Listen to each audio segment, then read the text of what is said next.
it done so we're not so far behind, right? And then we are on chapter 7. So let's go ahead and start that. Okay. So does anybody have any questions? Chapter 6, chapter 7, anything got you stuck? I'm happy to help with any questions. All that good stuff.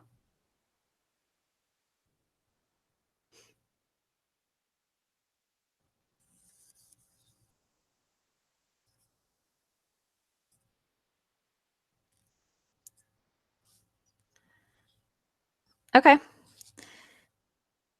If you do get stuck, let me know. How about you, Sophia? How's it going? And Jake? Chapter 6 going okay? Yeah.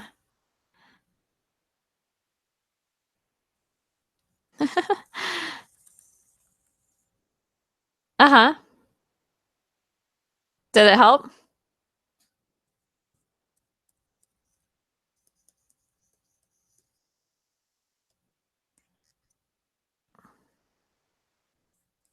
Gotcha. How about you, Jake? How's the things going for you? Cool. All right, so I think we are, my brain is also catching up from being on vacation. So I know that on Monday,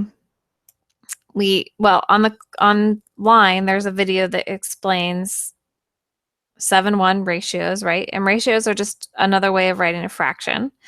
And then I know that we talked about online and as well on Monday, we talked about proportions, which are ratios that equal each other. So those are actually really cool, right? And then we spent some time Monday talking about equations with fractional coefficients. So I think, did we get through all 4 of these examples or not? I can't quite remember. I feel like I know we did 1, 2, and 3. I don't know if we did 4 or not.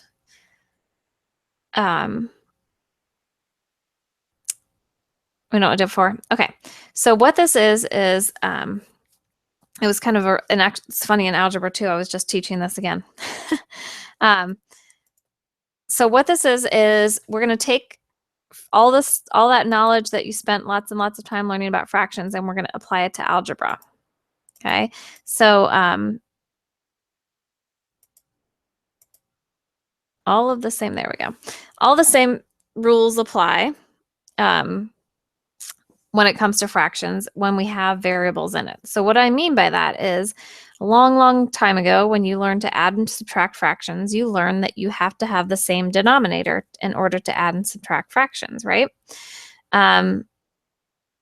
So when we come to a problem like number 2, and we have a denominator of 3, a denominator of 4, and a denominator of 2, we don't have like denominators. So we can't add or subtract these guys together because they're unlike denominators. So we have to make them the same denominator.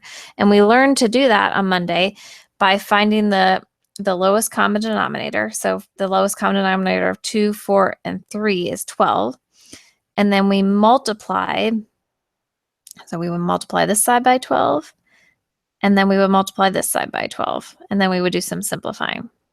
So that looks like a crazy picture, but that's what we did on Monday, right? So for example number 4, this looks a little bit different, right? Because we don't have anything in the denominator over here, but the trick is just to remember, oh, I can just put this over 1, and then I'm able to use a fraction, right? So what we're trying to do is we're trying to solve for n. That's our ultimate goal of these problems, right? And right now we can't do 4n minus this because they have unlike denominators. So we need to have these two have the same denominator. So what would we want to do to make these have the same denominator? Well, we want to look at the lowest common denominator, right? So we have a 1 and a 6, and the lowest common denominator of those is 6.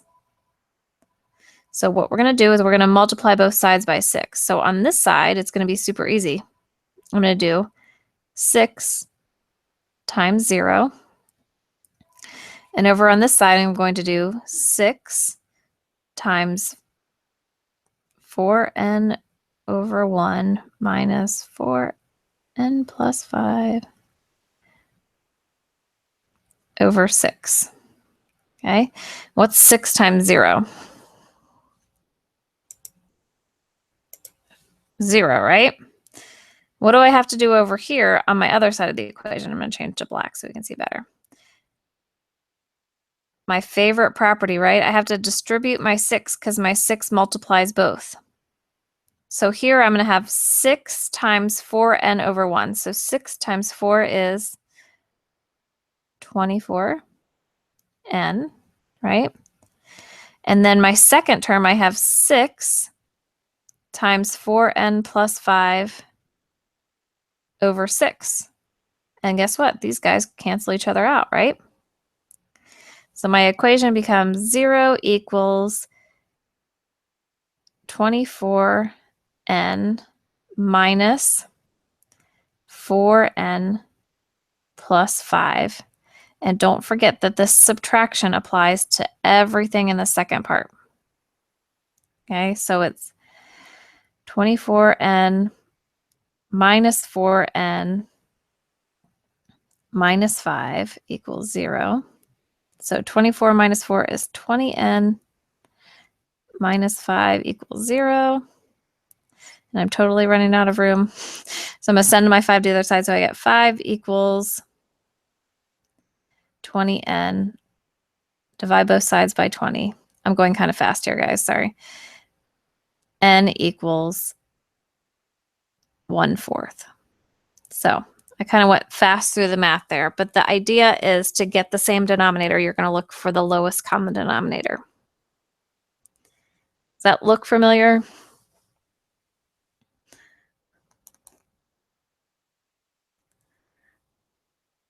All right.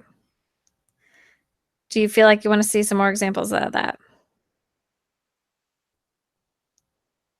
Are you some more examples? Okay.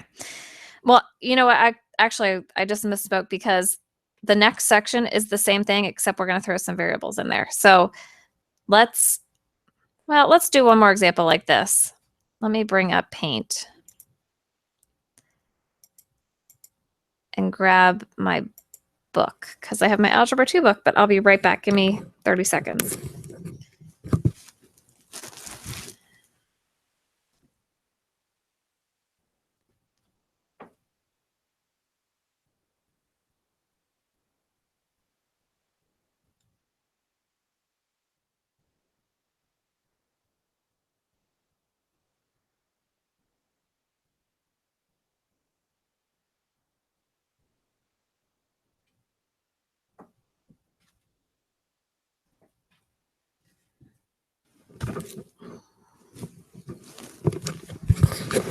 All right, I'm back. What's that? Oh, okay.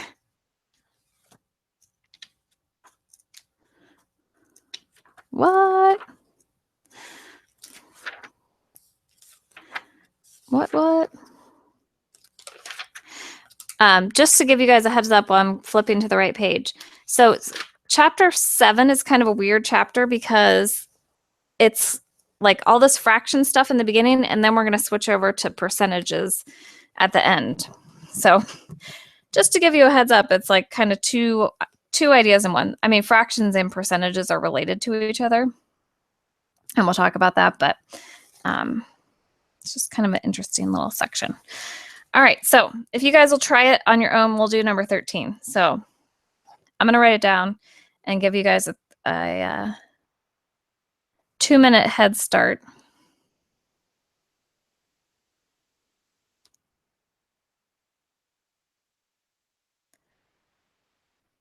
So you can see, okay, what do I do? So we're solving for u.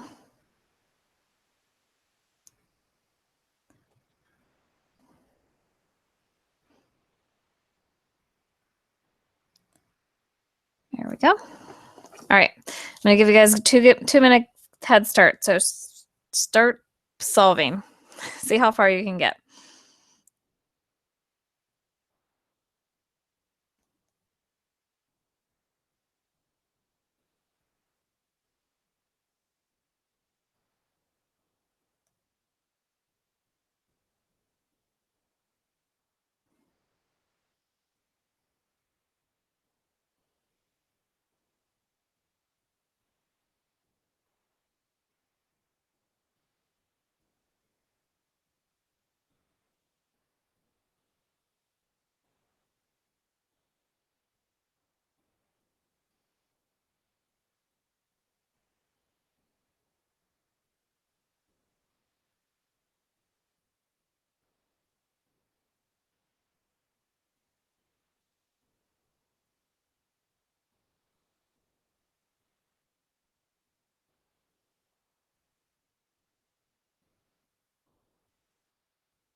All right.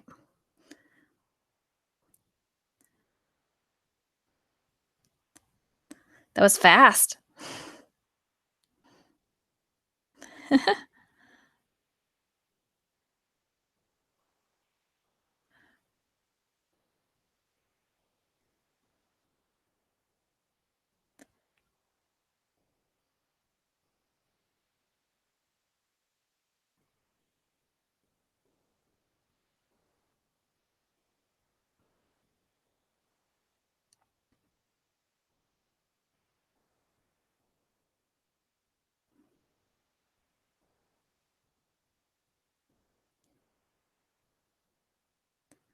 All right, you guys ready for me to get started? All right.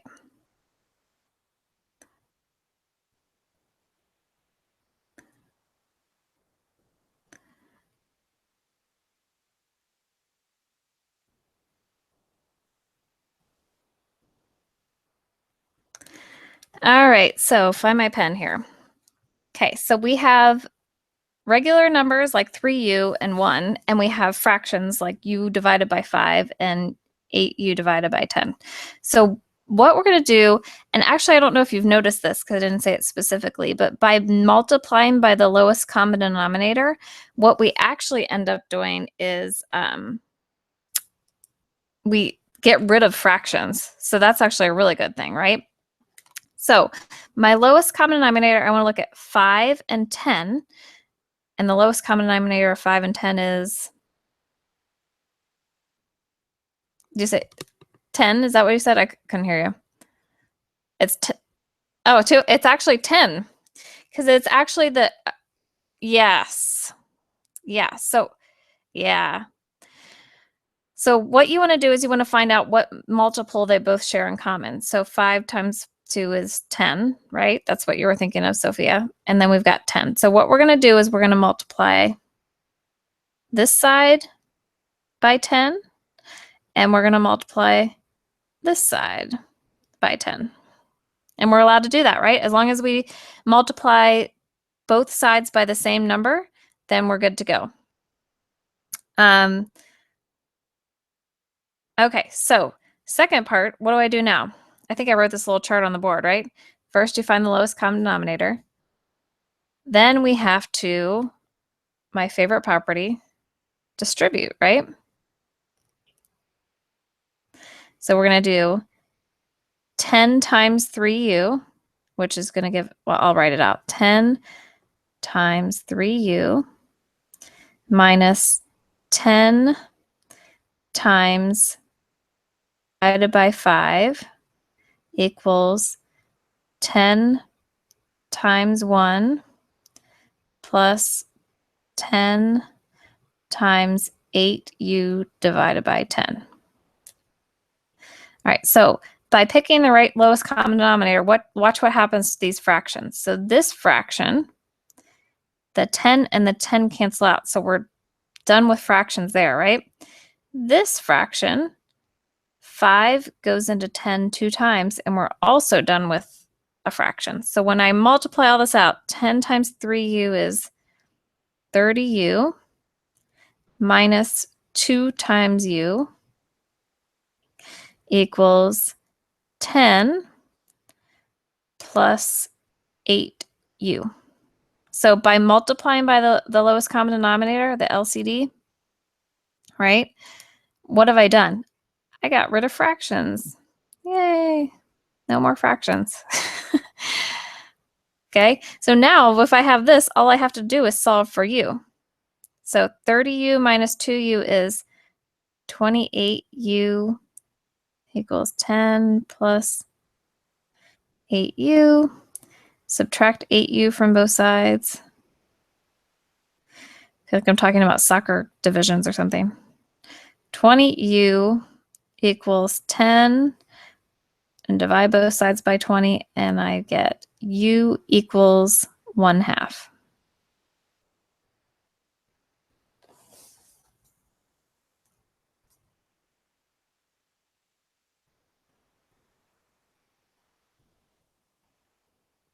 That's awesome. Yeah, so you got 5 out of 10?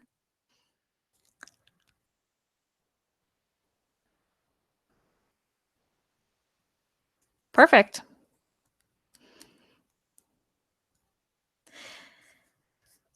Awesome. Sophia, Olivia, how'd that?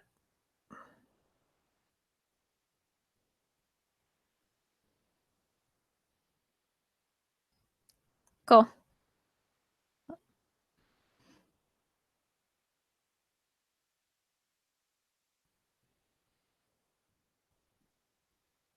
All right, so let's move on to 7-4.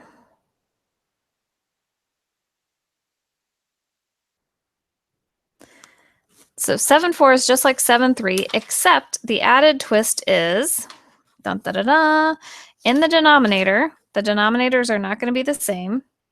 Okay, let me switch over here. So let's look at this. 1/6 plus 2 divided by x equals 2/3. So let me actually, I think it's easier to write in paint. It's easier for me to write and for you guys to see. Okay, so the problem is on your page, 1/6 plus 2 divided by x equals 2/3. So this is just like the stuff in 7.3, but now we have the added twist that, okay, so one of my denominators is x. So that makes things interesting, right? But it's really not that much harder than what we just did before. So if you remember what we did for 7-3, right? We would find the lowest common denominator. We will multiply by the lowest common denominator. LCD, if I can write right. Then we would distribute. And sometimes we would distribute again. And then we would solve. Well, guess what? These steps are going to be the same thing that we're going to do here, but it's a little bit more tricky because we have to find the lowest common denominator. So we're trying to figure out the lowest common denominator of 6, 3, and x. Well, let's ignore the x for a minute. What's the lowest common denominator of 6 and 3?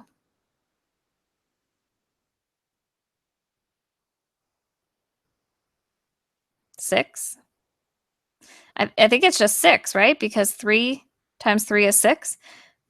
If you go too big on the lowest common denominator, like if you did 18, it would work too, just to let you know. So if you don't get the lowest common denominator, as long as you get a common denominator, it'll still work. So the lowest common denominator of 3 and 6 is 6. Okay, but we also have this complication that we have this x here. So don't be scared by that because all we have to do is multiply by x. And then we have the lowest common denominator of 3, x, and 6 is 6x. Okay, so instead of multiplying by a number, we're going to multiply everything by 6x, that second step. Okay, so what we're going to do is we're going to multiply this side by 6x, and we're going to multiply this side by 6x. Okay, so then we multiply by the lowest common denominator, and now we have to distribute. So it's going to be 6x times 1/6 plus 6x times 2/x equals 6x times 2/3. So now let's do some crossing off. This is the fun part, right? 6x times 1/6. Those guys cancel each other out. And we're left with x. 6x times 2 divided by x. Oh, this x and this x cancel out. So I'm left with 12. And 6x times 2/3. 3 goes into 6 2 times, so it's going to be 4x. So you know that you've done the lowest common denominator right if you end up with an equation without fractions. So you know that you've done it right if you end up without fractions, okay? So now when I have this is easy to solve, right? I subtract x from both sides. 12 equals 3x, divide both sides by 3, And we get that x equals 4.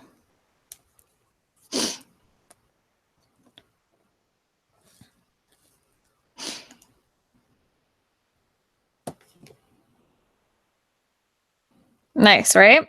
Easy?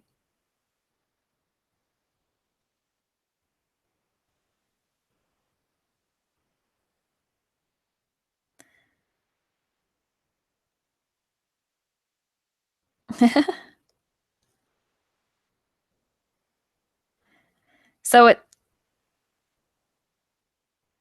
what's that? I know, it's incredible. I really hope that you guys go outside and play today. I'm making my kids go outside. Huh? Sorry, go ahead. What? That's not allowed.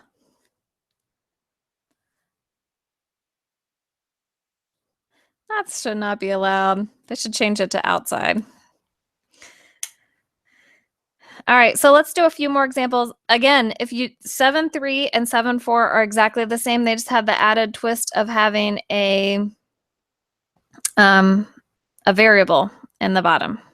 Okay, so let's do a few more examples just to make sure you got it, because it gets a little bit trickier, but not that much trickier. Okay. So it's always a catch, right? Let's do this one. 6 divided by 5y. Yeah, that one. Okay. All right. 6 divided by 5y minus 2 divided by 2y equals 1 divided by 4.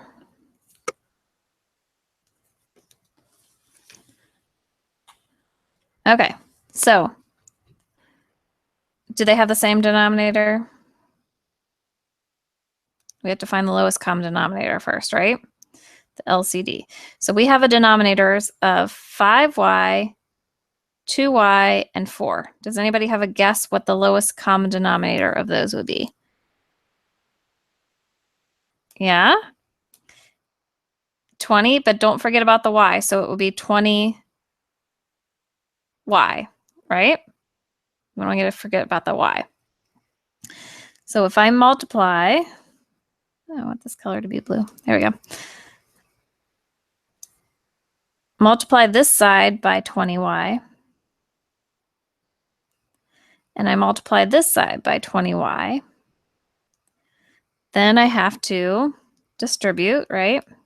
So I have 20y times 6 divided by 5y minus 20y times 2 divided by 2y equals 20y times 1/4. So let's do some simplifying. Look at this first, right? I have a y up here and a y in the numerator and a y in the denominator. They cancel each other out. I have 5 and 20. 5 goes into 20 4 times. And this 4 times 6 is 24. Sweet. I canceled out my y, and I'm down to just the number 24. We'll take it, right? Okay, now I've got minus. Now let's do this. I don't even know why this is 2 over 2y. We should have just simplified that. But anyway, all right. So we can cross off the 2 and the 2 and the y and the y, and I'm left over with 20. And then over here I have 20y divided by 1 over 4. So 4 goes into 25 times. So 5y. 24 minus 20 is just 4. And then divide both sides by 5, and I get y equals 4/5.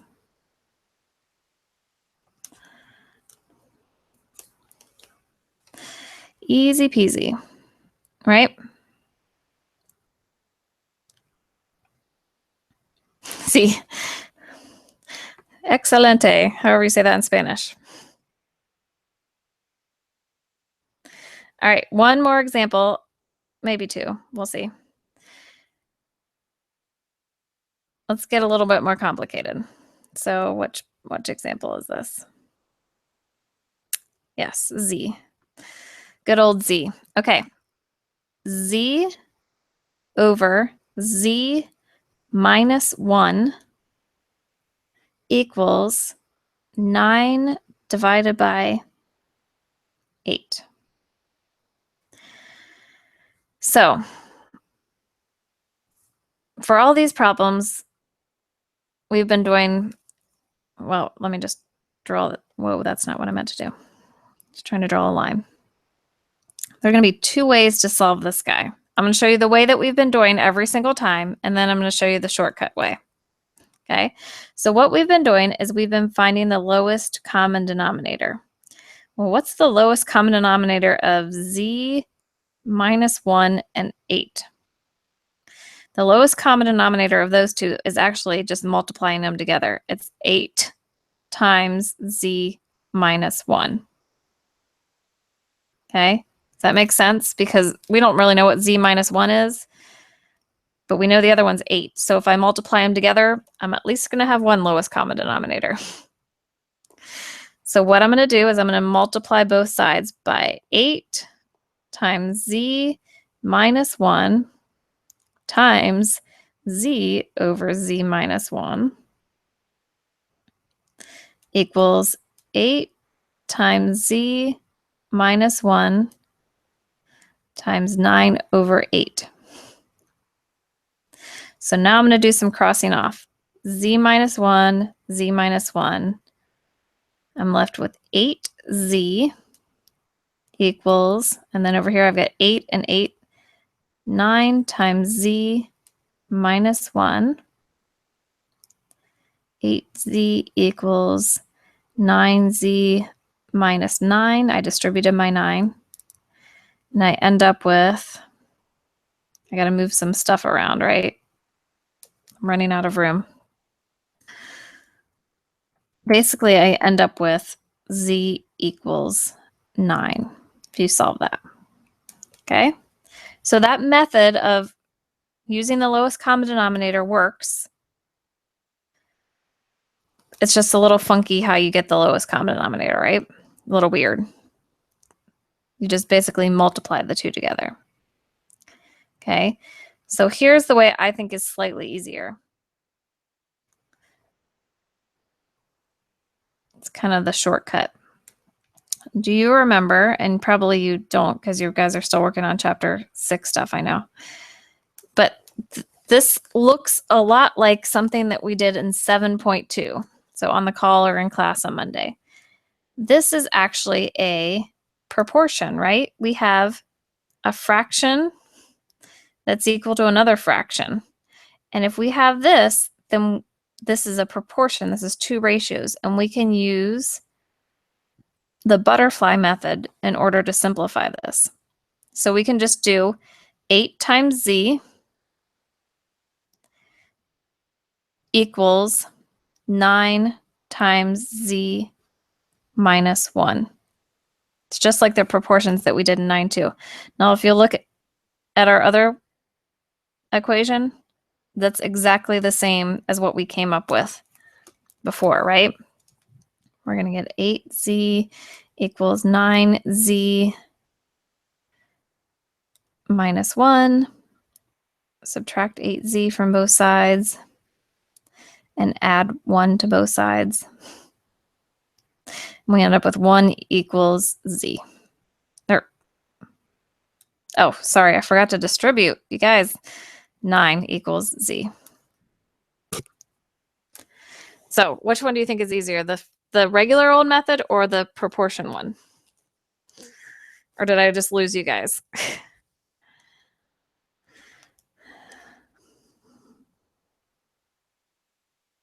Second, yeah. The butterfly, right? They're the same. Yes, they're different methods, but they come up with the same answer.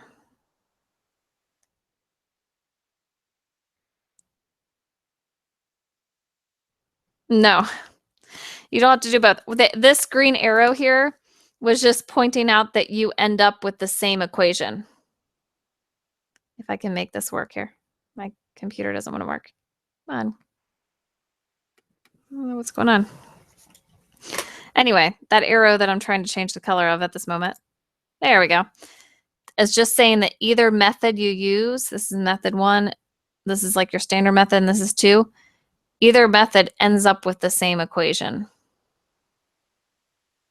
They're the same equation, they're just different ways to get there. One is by multiplying by the lowest common denominator, and one is using the idea of proportion.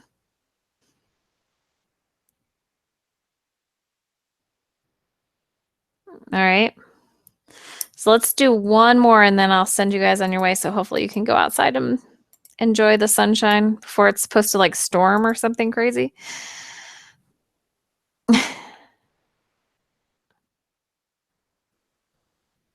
Yeah.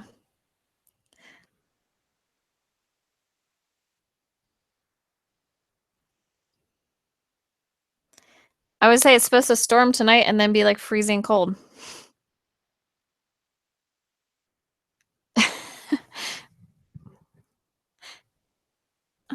I just can't even wrap my head around this weather. Like it's seriously crazy. Like I'm gonna be outside in a t-shirt and then have to wear a coat tomorrow, but it is what it is. Okay, so let's do this last one. We have to solve for y. Which method do you guys want to do? Do you want to multiply both sides? Well, first of all, what would the lowest common denominator of this be? Just so we know. The lowest common denominator would just be 1 times y plus 3, right? So if you wanted to use lowest common denominator, you would just multiply both sides like that. Or I think everybody said they like proportion better. If you wanted to do proportion, this is a proportion, right?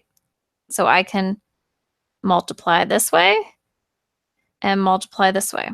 So I'm going to end up with 6 times y plus 3 equals 1 times y minus 2. Okay, then I still have to distribute, right? Can't forget my distributing. So I get 6y plus 18 equals y minus 2. Subtract y from both sides, so I get 5y, and I should subtract 18. 5y equals minus 20, or y equals minus 20 divided by 5, or negative 4. All right. So then how can we check if this is right? That's the question. You can always plug back in, right? So 6 should equal negative 4 minus 2 over negative 4 plus 3. Negative 4 minus 2 is negative 6, and negative 4 plus 3 is negative 1, and I end up with 6. So it works out.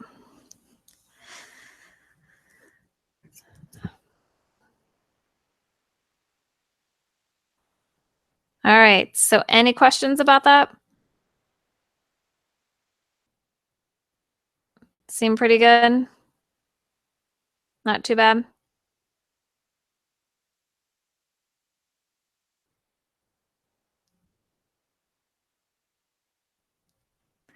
Cool. All right, well, that is all I have for you guys today. We'll do a couple more examples on Monday just to keep reviewing it, right?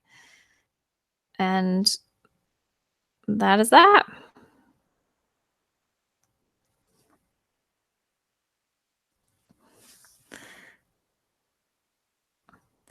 All right, well, you guys have a great day. I hope you guys get to get outside. Jake, enjoy your indoor soccer practice. You're gonna go running? Nice. Olivia gonna do some outdoor archery or something? Something like that.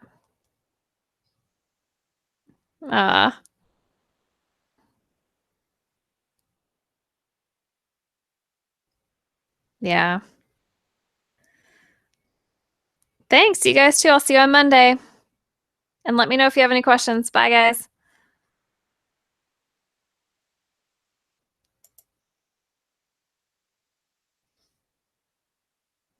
Thanks. You too. Bye.